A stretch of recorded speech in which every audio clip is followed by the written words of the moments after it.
शालेय क्रीडा स्पर्धेचं आयोजन श्रीमान सरोदे साहेब तहसीलदार जिंतूर यांच्या दालनामध्ये पार पडले आहे। या स्पर्धेच्या विभागामध्ये विषयामध्ये जिंतूर तालुक्याची काही खंत खूप 10-15 वर्षापासून होती, ती जवळपास ती आता भरून निघताना आम्हाला दिसते। एक तर जिंतूर तालुक्याला संकुल नव्हतं, बांधकाम झालंय, त्याच्यानंतर बॅडमिंटन हॉल नव्हतं, तो सुद्धा आता पूर्णत्वाकडे वाटचाल करतोय, म्हणजे जवळपास पूर्ण झालेला आहे। थोडीशी लाईटिंग वगैरे बाकी आहे। जिल्हा क्रीडा अधिकारी मॅडमनं आपल्या जिंतूर तालुक्यासाठी खूप काही प्रयत्न केले, याबद्दल मला त्यांचं कौतुक करावं लागेल जिंतूर तालुक्याकडून, कारण की ज्या गोष्टी आम्ही त्यांच्यापर्यंत पोहोचित केल्या त्या गोष्टी त्यांनी देण्याचं आम्हाला मानस दाखवला आणि त्या गोष्टी पूर्णत्वाकडे नेण्याचा प्रयत्नसुद्धा केला। त्यामध्ये आज रोजी आम्हाला जे 10 वर्षापासून 15 वर्षापासून जिंतूर तालुक्याला एकही क्रीडा साहित्य मिळालं नव्हतं, ते पूर्ण क्रीडा साहित्य त्यांनी आमच्या या 2 महिन्यापूर्वी त्यांनी आम्हाला आश्वासन दिलं होतं, आज रोजी ते पूर्ण केलं।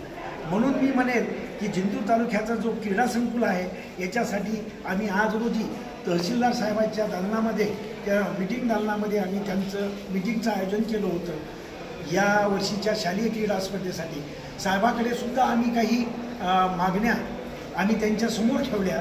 त्यामध्ये प्रामुख्याने मागणी होती की आज क्रीडा संकुल झालेलं आहे, पण लाईट व्यवस्था नाही आहे। लाईट व्यवस्थेसाठी गुत्तेदारनं ते काम हाती घेतलेलं आहे, परंतु तो काही दिवस लांबल अशा पद्धतीचं तो वक्तव्य करतो, म्हणून साहेबांच्या कानावर त्या गोष्टी आम्ही घातलेल्या आहेत। साहेबांनी पॉझिटिव्ह आम्हाला म्हणले की मी ती लवकरात लवकर तुमची लाईटची व्यवस्था करून देईल।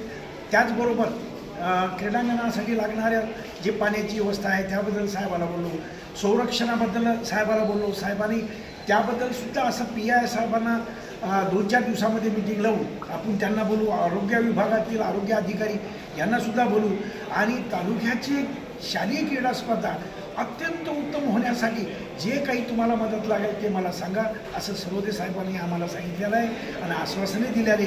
त्याबद्दल आम्ही सरोदे साहेबांचे मनपूर्वक आभार व्यक्त करतो आणि माझी भूमिका घेतो। तर आपण आता काय करू की एवढ्या ज्या काही अडचणी आहेत, आपण जे हे आहेत आपले कॉन्ट्रॅक्टर त्यांच्यासोबत 2-3 दिवसात आपण एक मीटिंग लावू। मीटिंग लावल्याच्या नंतर आपल्यापैकी जे थोडेसे जाणते क्रीडा मंडळी आहेत त्यांना सोबत घेऊ, आमचे मंडळाधिकारी खान साहेब त्यांना, आणि आपण जाऊन तिथं थोडंसं हे करू, पठाण साहेबांना थोडंसं निवेदन दिले की तुम्ही तिथं वारंवार ट्रीटमेंटले जाऊन हे क्रीडा मंडळ याच्यापैकी त्यांनी जाणकार शिक्षक मंडळी आपल्यासोबत आहे, तर पठाणदारीच्या मागे लागून आपण लवकर कसं काम करून घेता येईल।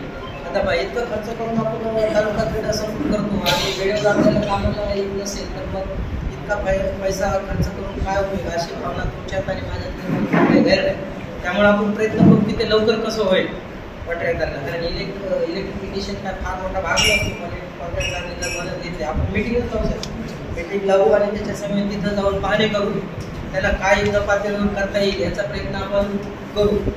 सेवा संचालन महाराष्ट्र राज्य पुणे व परभणी जिल्हा क्रीडा कार्यालय, तालुका क्रीडा कार्यालय जिंतूर यांच्या संयुक्त विद्यमानाने आज जे तालुकास्तरीय बैठक झाली, त्याच्यामध्ये आमचे तालुका संयोजक आदरणीय दिलीप चव्हाण सर यांना मार्गदर्शन केलेलंच आहे, कारण की ज्या समस्या आमच्या गेल्या 10 वर्षापासून तालुक्यात होते, खरं ते समस्या जर संपूर्ण भरून काढण्यासाठी आदरणीय आमचे जिंतूरचे लाडके तहसीलदार सरोदे साहेब असन, तसेच जिल्हा क्रीडा अधिकारी साखरे मॅम असन व तालुका क्रीडा अधिकारी सुरेश नाटकर साहेब असन यांच्या मार्गदर्शनाखाली ज्या कामाला गती भेटली आणि 10 वर्षापासून जे आम्ही वंचित होतो खेळाच्या साहित्यामध्ये, मी एक क्रीडा मार्गदर्शक आहे तालुक्यातला, मला एक साहित्याची खूप गरज होती, कारण की तिथल्या तालुक्यामधल्या मुलांनी नॅशनल राज्य पातळीवर राष्ट्रीय पातळीवर आपलं नेतृत्व केलं।